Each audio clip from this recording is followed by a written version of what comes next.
On February 3rd, 1962, President Kennedy signed the Proclamation 3447, which established an embargo of all trade between the United States and Cuba. In 2 weeks, we will mark the 56th anniversary of the embargo. And much has changed since 1962, and the practicality of keeping the embargo becomes questionable with each passing year. Thus, my contention is that the Cuban embargo works against the interests of the United States. I plan to show this 3 ways. 1, by showing that the Cuban embargo is harmful to the U.S. economy. 2, by showing that the embargo hurts the citizens of Cuba rather than its intended target, which is the Cuban government. And 3, by showing that the embargo has failed to achieve its original intent. To my first point, the U.S. Economy is harmed by the embargo. The obvious problem is that the U.S. is missing out on an opportunity for a potential trade partner within Cuba. According to a March 2016 report by the U.S. International Trade Commission, the removal of U.S. restrictions on exports to Cuba could boost the U.S. sale of select agricultural and manufactural goods by some $2.2 billion, up from a mere $180 million in 2015, which is about a loss of net exports by about $2 billion. The U.S. is also missing out on an opportunity for job creation. A study conducted by the Cuban Policy Foundation found that 12,180 jobs could be created in 5 years if the embargo on Cuba had been completely eliminated. My second point is that the U.S. embargo is bad for the Cuban people rather than the Cuban government as intended. The embargo prevents medicine from the U.S. to be brought into Cuba. Because most major drugs are developed within U.S. pharmaceuticals, Cuban physicians don't have have access to less than 50% of drugs that are developed that are available in the world market. Due to the direct and indirect effect of the embargo, most of the routine medical supplies are in short supply or entirely missing from Cuban clinics. The embargo has also lowered the availability of affordable food and has caused widespread malnutrition throughout Cuba. According to the same study, daily caloric intake dropped 33% between the years of 1989 and 1993 due to the effects of the embargo.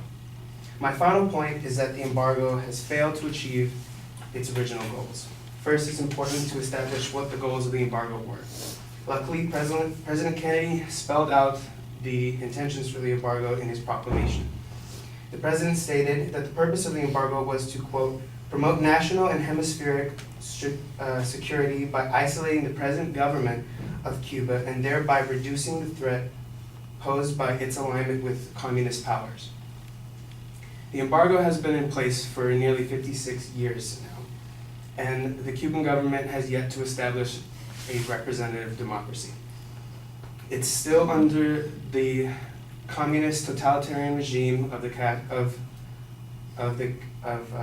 Raúl Castro, Fidel Castro's brother, and it seems unlikely that another 56 years of this policy will change the Cuban government's mind. Cuba also does not pose an immediate threat to the security of the United States. Since their Soviet aid disappeared, the Cuban government has been forced to cut the size and budget of its military in half since 1989. The Cuban government has less than 24 MiG air fighters, about a dozen battle-ready ships, and no submarines. A study sponsored by the CIA and NSA concluded that at present, Cuba does not pose a significant military threat to the United States or to any countries within the region. Cuba has little motivation to change its military activity beyond defense of its territory and its political system. The Cuban embargo seems an unnecessary policy that does much to feed to the complete breakdown of U.S.-Cuban relations, rather than push Cuba towards a representative democracy. Thank you.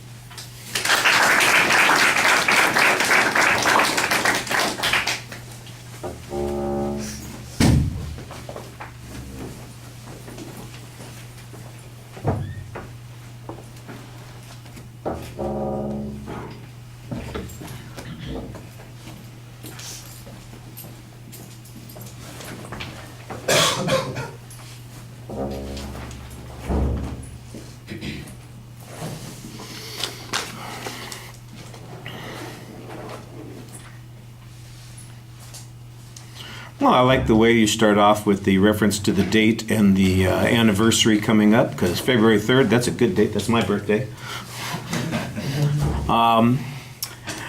The topic's clear. The proposition is very easily stated. I think you figured out the right way to phrase it. There's an excellent preview of what the supporting structure is going to be. I think that's fine. I do think you could develop a little bit more about the controversy by pointing out that it is people have been arguing for changes in the policy for many years, and that in fact there are people who once supported the policy who maybe feel the opposite way about it now, and I think that would maybe help establish that there's a little bit more dispute on a couple of these points. But I thought that you had a pretty solid start to the speech. Internally, you signpost the main points, so that's pretty clear. Most of the points are explained. There's not a lot of explanation about why it is that it doesn't have an effect on the Cuban government and only on the people. The government is not being squeezed. They've not made any reforms. I think you need to have some more particular information on that. That's a little bit problematic, but your explanation on it is good. The evidence is a little hit or miss. You've got some good examples that you that you present, but they are sometimes incomplete, or there were several places where it sounded like you thought you had given a source citation, but I didn't hear a source citation. There's references, for instance, to access to less than 50% of the medications that are available out there, and I never heard a source for that. I know that you probably, I don't think you made that up. I'm sure it came from someplace, but it didn't sound like it was in the speech. The estimate about the jobs, you did give a source citation on that. The estimate about how much economic activity, you did give a source on that. So those were pretty solid. It's just like I said, there are a couple of places where things are being said that are not being cited, and I think that's a little bit problematic. The generalizations are okay at the end of the speech, and I think the presentation is generally pretty solid. There are a couple of spots where I think maybe you could do a little bit more speaking to the audience, but as it is, it's it's a minor quibble. It wasn't a big problem, just something to work on. That's all. All right, thank you.